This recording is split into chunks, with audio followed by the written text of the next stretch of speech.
como les decía, vamos a continuar el tema que estábamos abordando. ¿Y qué les convoco? Por ejemplo, en las clases de inglés, este tema que habíamos hablado, ¿cómo podríamos desde las clases?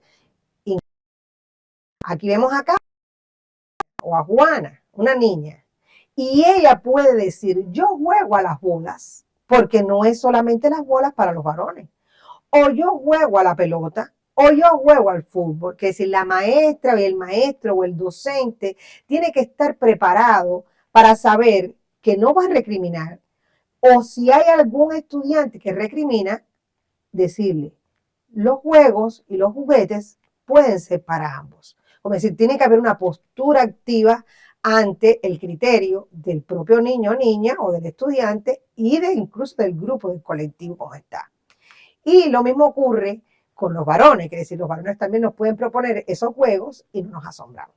Entonces ponía la diferencia como a nivel social, estas características que estamos adjudicando, la madre de cuidadora de los enfermos y el padre en las labores externas.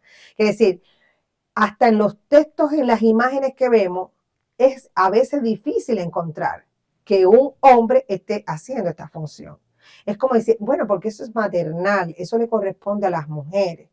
Y los hombres pueden, por supuesto, y está demostrado que pueden también ser excelentes padres y que pueden asumir estos roles y funciones. Entonces, ¿cómo eso a veces se ve reflejado? Esto es un cuaderno de los cuadernos de trabajo de inglés. Miren las tres imágenes. En las tres imágenes hay mujeres haciendo labores domésticas. Ahí entonces nos estamos, en el texto, por imagen estamos diciendo, esto le corresponde a las mujeres. En el aula hay que cambiarlo. ¿Tenemos ese texto? Vamos a cambiarlo.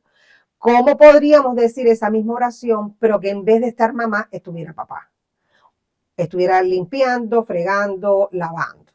Eso es parte de la actitud y de los textos que estamos convocando a cambiar desde las clases de inglés.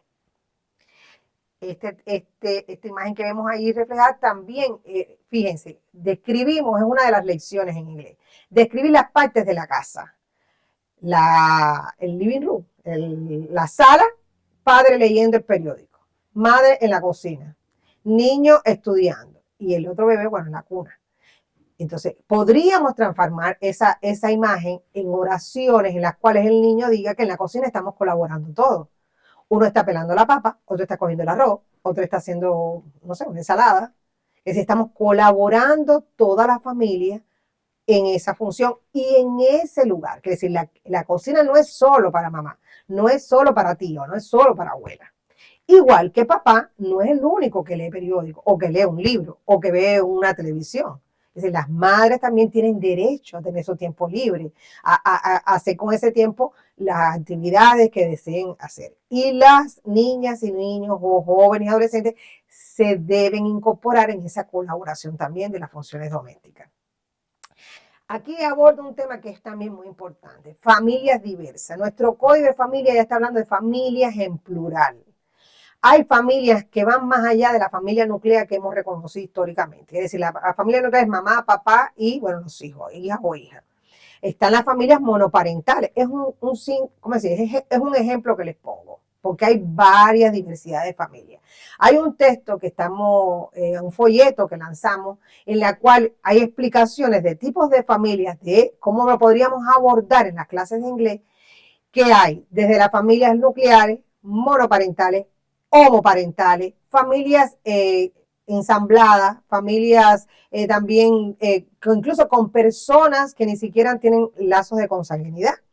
Entonces, en este ejemplo que les pongo, estoy ahí estoy llevando dos objetivos. Primero, estoy demostrando que no solamente es la familia nuclear de los estudiantes que tenemos en el aula, hay estudiantes que pueden vivir con su papá y su papá es el que los educa y los cría. Y nadie se tiene que asombrar por eso. Y, como decir, sentir orgullo como mismo podría sentir otro que tiene una familia nuclear. Entonces, ese sería uno de los objetivos, demostrar que es un tipo de familia, es otro más que existe en la sociedad, que hay que además respetarlo y que además ese papá colabora, todos colaboramos, miren los tres ejemplos, lavando, fregando y planchando. Es decir, hacemos todas y todas las labores domésticas en la casa. Les ponemos la oración en español y las oraciones en inglés. Hay las relaciones de género, como decía Bourdieu, son, no obedecen a una naturaleza. No es como decir, no es que nacemos así, es un orden, es una organización social. Y que va estipulando esas cosas, el rol, función, empiezan a poner atributos a lo que es femenino o masculino. Y entonces es rígido, arbitrario. Y cuando vemos que en la práctica eso va mucho más allá. Con relación a los puestos de trabajo, hay una diferencia. Generalmente los de mayor prestigio, mayor poder económico, incluso que reciben mayor capacitación y por tanto mayores posibilidades de decisión, lo tienen los hombres. Recuerden que hay incluso sociedades, hay países donde las mujeres no llegan a pasar los niveles educativos, eh, quizás a veces hasta secundaria o hasta a veces un bachiller. Y entonces esa posibilidad de transitar por todos los niveles educativos, incluso hasta llegar al nivel superior, no es común en todos los países. Si las mujeres generalmente se quedan en un nivel más bajo y por lo tanto a la hora también de poder calificar para un trabajo quienes tienen más capacidad, por supuesto los hombres que no las mujeres.